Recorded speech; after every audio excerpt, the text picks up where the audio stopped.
Blessings, good evening. We'll begin with some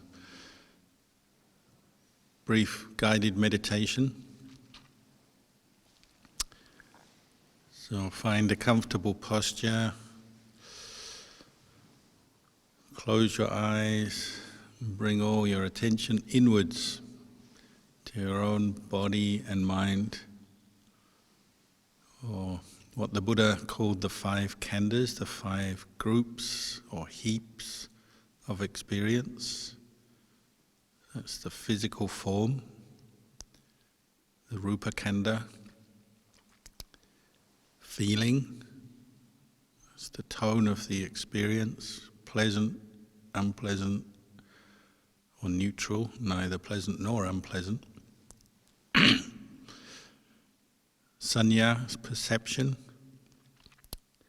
how we remember things, the labels and the importance we give to the different sense objects that we absorb through our senses, including the mind.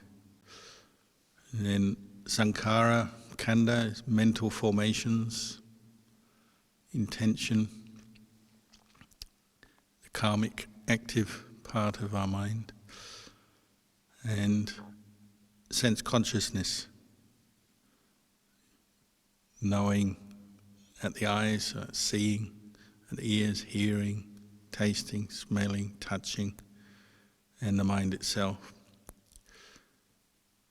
These are the 5 khandhas, 5 groups or piles of experience, because they're constantly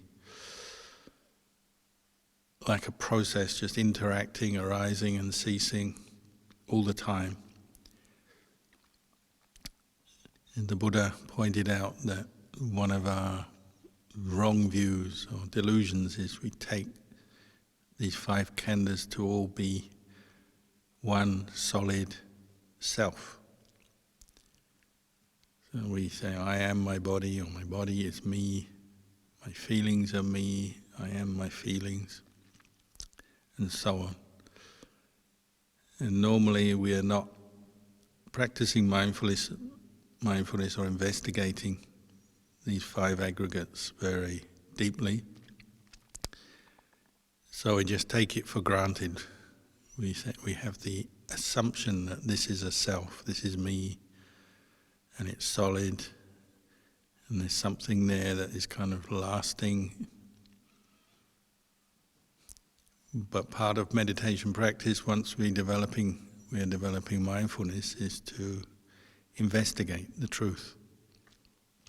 Look more deeply, investigate this body and mind. So the first aim of meditation is to calm the mind using a technique such as breath, mindfulness of the breathing, paying attention to the breath as a way to let go of distracting thoughts, worries, sleepiness, fear, anger, and so on. And bring up this quality of mindfulness, awareness, directed to the breath. But we could use another technique, such as mindfulness of the object of metta, goodwill, or mindfulness of the body itself, recollecting the 32 parts of the body.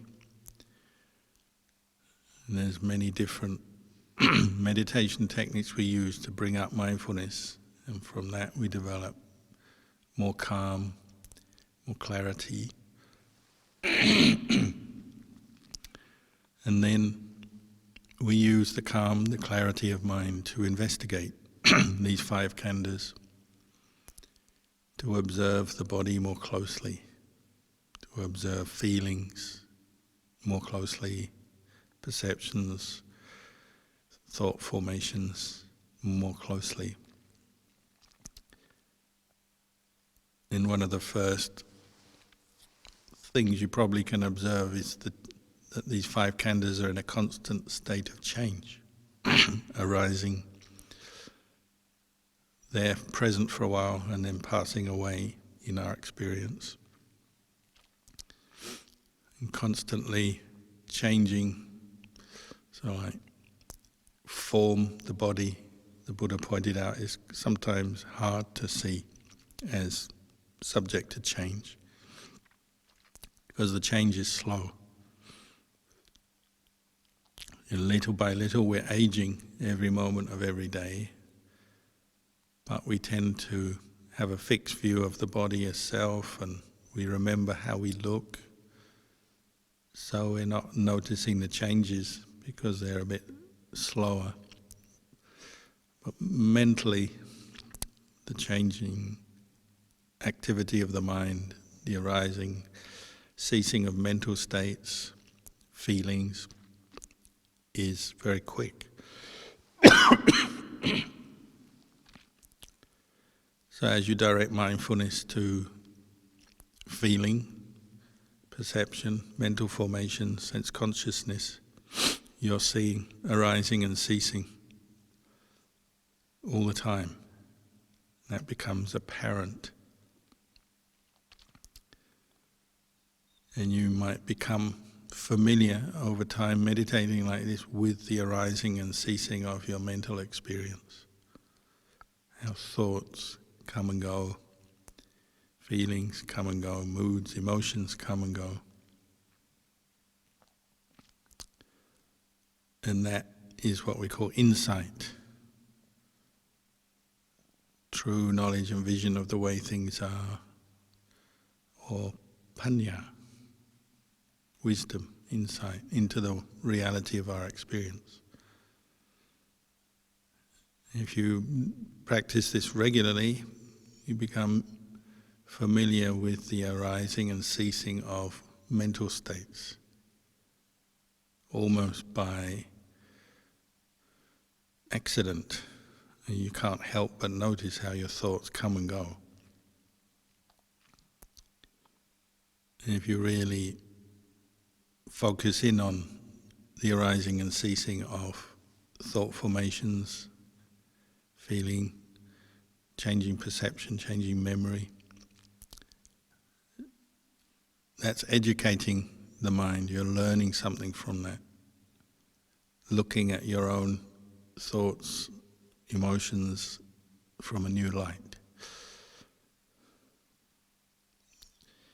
So whether you're focusing on the rupa khandha, the body, focusing on the mental khandhas, feeling, perception, mind, mental formation, sense consciousness, the impermanent, transient nature of these khandhas starts to become more and more obvious to you. And that can help us, especially with the letting go of attachment. And when you see that it's suffering to hold on to things that are constantly changing, then your mind begins to accept the changing nature of mental states, feelings. That acceptance is like coming from seeing the way things are.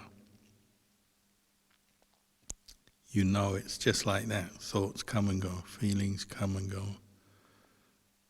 And that's a liberating experience. So this process of investigation you might call vipassana meditation, but it's practiced with mindfulness, so it goes hand in hand with any meditation that brings you calm, such as mindfulness of breathing, for example. So calm, insight, they work together, support each other. And it's a way that we're learning, looking at our experience from a place of reality rather than always just lost in the world of concepts and thoughts, what we think about things. But more just observing, witnessing the way things are. So for a little bit longer, we can meditate, maybe just observe one aspect of your own body-mind experience, arising, ceasing. Put it into practice, what the Buddha taught.